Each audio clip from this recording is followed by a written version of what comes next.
Bulletin शुरुआत में अवांखे आम ख़बर ॾिनी त मुस्लिम लीग नून जी चीफ ऑर्गेनाइज़र मरियम नवाज़ पारां लाहौर जे 3 तख़्तनि तां चूंड विढ़ण जो फ़ैसिलो कयो वियो आहे। अवांखे ॿुधायो त मुस्लिम लीग नून जी चीफ ऑर्गेनाइज़र मरियम नवाज़ पारां लाहौर जे 3 तख़्तनि तां चूंड विढ़ण जो फ़ैसिलो कयो आहे। मरियम नवाज़ NA 125 153 ऐं हिक सूबाई सीट तां चूंड विढ़ंदी ज़रियन चयो आहे। अवांखे ॿुधायो त हमज़ा शहबाज़ लाहौर जे 2 तख़्तनि तां चूंड विढ़ंदो। हमज़ा पंहिंजनि पुराणनि 2 तख़्तनि तां ई चूंड विढ़ंदो ज़रियन चयो आहे।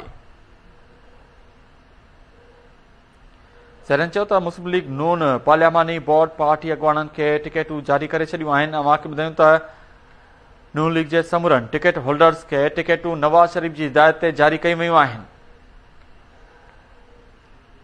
नवाज़ शरीफ़ नून लीग जे समूरनि मेंबरनि खे पंजाब असेंबली जी चूंड में हिसो वठण जी हिदायत करे छॾी आहे। अवांखे अहम ख़बर ॾिनी त मुस्लिम लीग नून जी चीफ ऑर्गेनाइज़र मरियम नवाज़ पारां लाहौर जे 3 तख़्तनि तां चूंड विढ़ण जो फ़ैसिलो कयो वियो आहे।